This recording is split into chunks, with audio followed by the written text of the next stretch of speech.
Hi, my name's Ben, and I'm doing a Bachelor of Speech and Hearing Sciences. Hi, I'm Hayley. I'm also doing Bachelor of Speech and Hearing Sciences.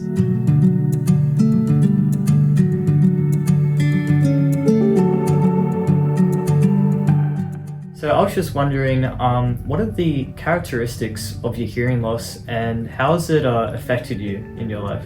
Well, since I was 3 years old, I have like a severe hearing loss, which I wear a cochlear implant in my right ear. I see. So it's totally impacted my life throughout. So what age did you get your cochlear implants?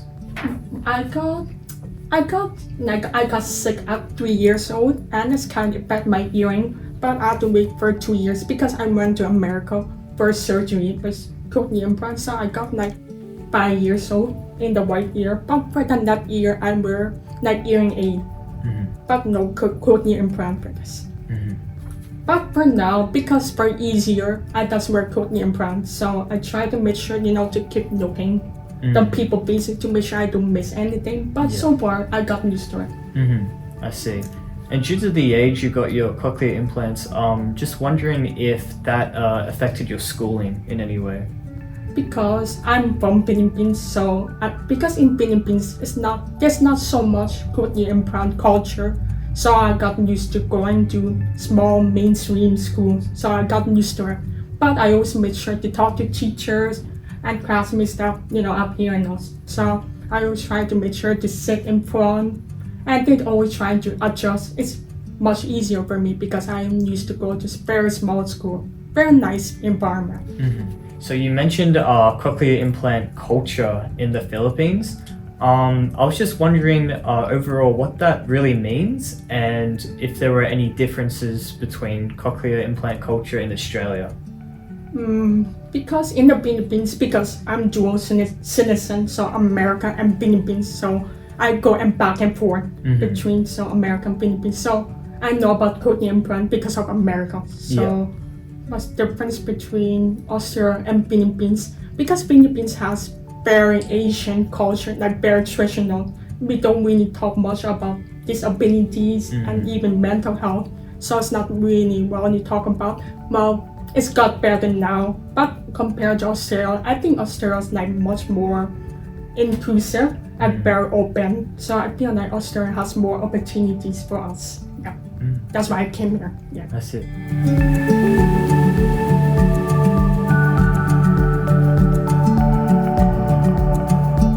Then in regard to your schooling life in the Philippines, how was that in terms of dealing with your hearing loss and maybe interactions with classmates? in the Philippines. Yeah, in the Philippines. In the Philippines, well, I guess throughout my life, I've been going to speech therapy. So my mom always trying to advocate for me with the teachers and even with classmates, even without the parents of classmates, about hearing loss. Like we always try to tell everyone, not be open front at first. So I always open about it. Yeah. I see. So I guess since your mom was a big advocate, that must have been like you referenced the Philippine kind of hearing loss kind of culture before. I guess that kind of made her stand out more in terms of that. And yeah, that probably would have been interesting, and probably I think that would have been just a great thing for your mom to do, really, to it's very just help important. you for your schooling. I also want to add, I think it also helps that I have a cousin who also wears cochlear implants, so so it's kind of make it easier, at least I have a support system, to fall on. Yeah, just someone that can really relate to you and support you. That's also even close to you. especially our same age. Okay, I see.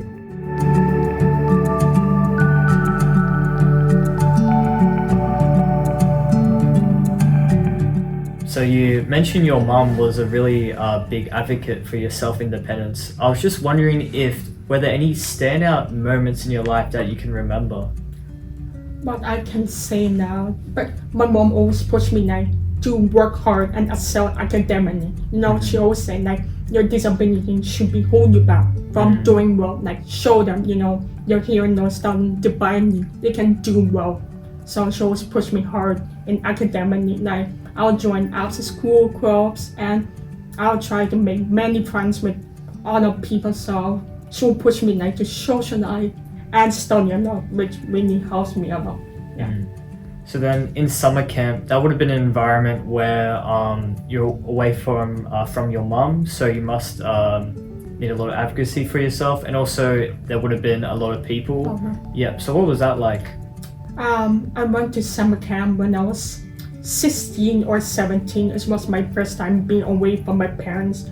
Like I was used to them, doing everything for me, like helping me to, to watch over my cochlear implant or waking me up and paying for everything, and also away from my friends that I grew up with. So it was definitely different experience, but it was definitely it's a like memorable experience for me, because when I was in summer camp, I really am able to imagine myself being independent. Like I was like, oh, I can do it. When it became possibility for me to go abroad for university. Yeah, it's really helped me to learn how to wake up by myself, do laundry, and meet new people, and try to adjust different environment with my hearing loss, especially in bigger academic, because lectures and classrooms are much bigger than my small schools. Yeah.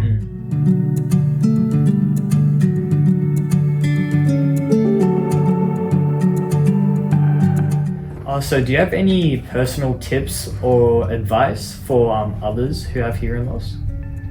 Always try to find like someone who knows very much about cochlear implant. This can be like speech therapists, even the parents, and especially with children who has cochlear implant. It really helps a lot. Yeah. Yeah, just support networks overall. Yeah. So in terms of support networks, you already mentioned your mom was a big advocate when you were young. So I was just wondering if you became more of your own advocate, especially as you grew up. Well, mentioned that my mom always pushed me like to be more independent, because we always aim for me to study abroad for university. So she always tried to teach me like skills like I can survive alone, like waking up by yourself, which is a challenge for us, and also calling, answering phones, and talking to people by yourself. I think I got used to it, and I try to practice a lot. I think it really helps that I change cochlear implant model. Like it really helps me to be more independent. Because in the high school, I went abroad for summer camp in Singapore, which really helps me to be more independent. So it really helps me to build my confidence and become more advocate for myself. Especially when I came here, I really learned everything by myself.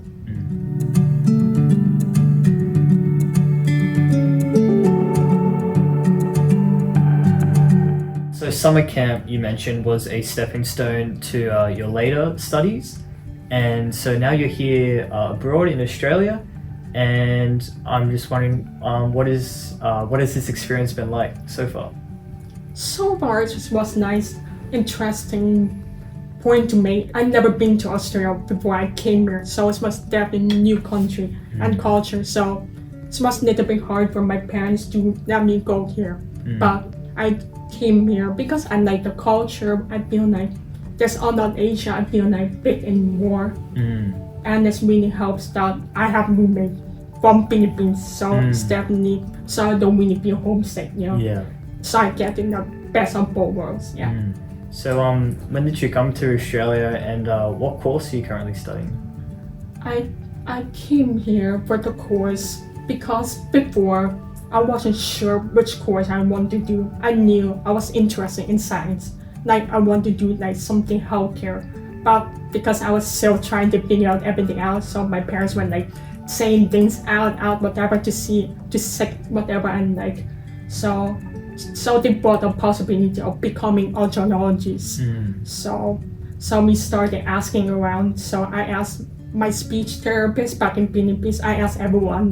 That's an advantage I have. So I asked them tips about Australia, because I know Australia is still well known for cochlear implants, so it's definitely very advanced in hearing field. So I asked them around, and everyone recommend Macquarie University. So that's why I came here. So I'm like Bachelor of Speech and Hearing Science because it's very basic and goes straight to the master's. So then in kind of general class kind of situations, environments, are there any particular difficulties that you come across? I mean, of course, for me, I always have difficulties like keeping up with like group like conversation, especially when people talk at the same time. I mean, there's no solution to that. I kind of have my own plan. Like I always try to make sure to keep looking at everyone's faces to see speaking birds, and I always try to be aware of my surroundings.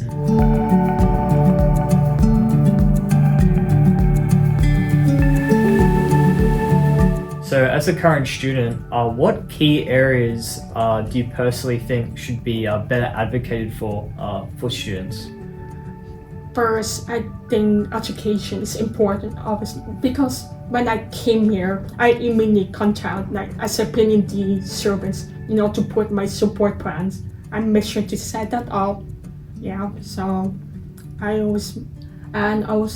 make sure to go to my mapping appointment here, which they help provide me many resources I can use for school or communicate with my classmates, like apps, like captions, or always trying to improve my mapping of my cochlear implant. So I always try to focus on communication and education because they're very significant in my life now.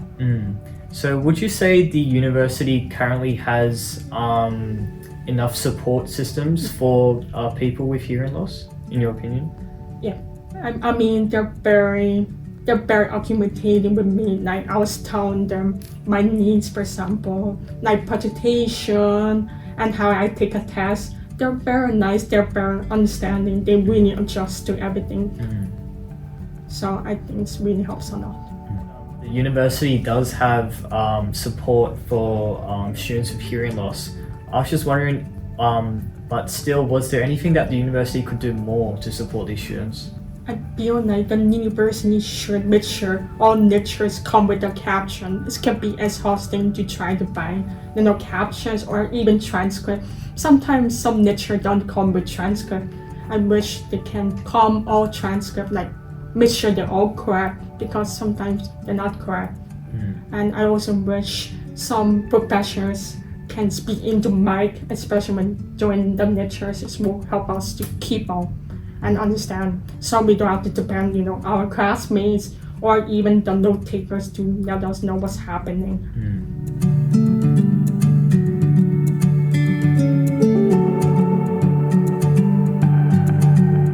So it seems that your degree path is leaning toward you becoming an audiologist. So I was just wondering, in terms of your future being a potential audiologist, would you be an audiologist in Australia, maybe the Philippines, or? What's so good about this career is very flexible. Like you can go anywhere countries, you can work in hospitals and clinics. But so far, I'm still exploring my options. So I'm just hoping the masters will help me, decide that. But for now, I really want to work with children because, especially, with my story and I know how it feels, I feel like I can give them better insights. That's what I want to do. So was there anything else you would like to talk about? So right now, I'm volunteering with NetSense, which is like cochlear implant service for like people with hearing loss. So basically, I'm going to pray with children who has hearing loss. I'm going to spend with them like 2 hours, talk to them and encourage them, as a person who has hearing loss, try to support the community. Yeah, I see. Well, thank you very much for your time. I greatly enjoyed this interview and I wish you all the best with your studies. Yeah.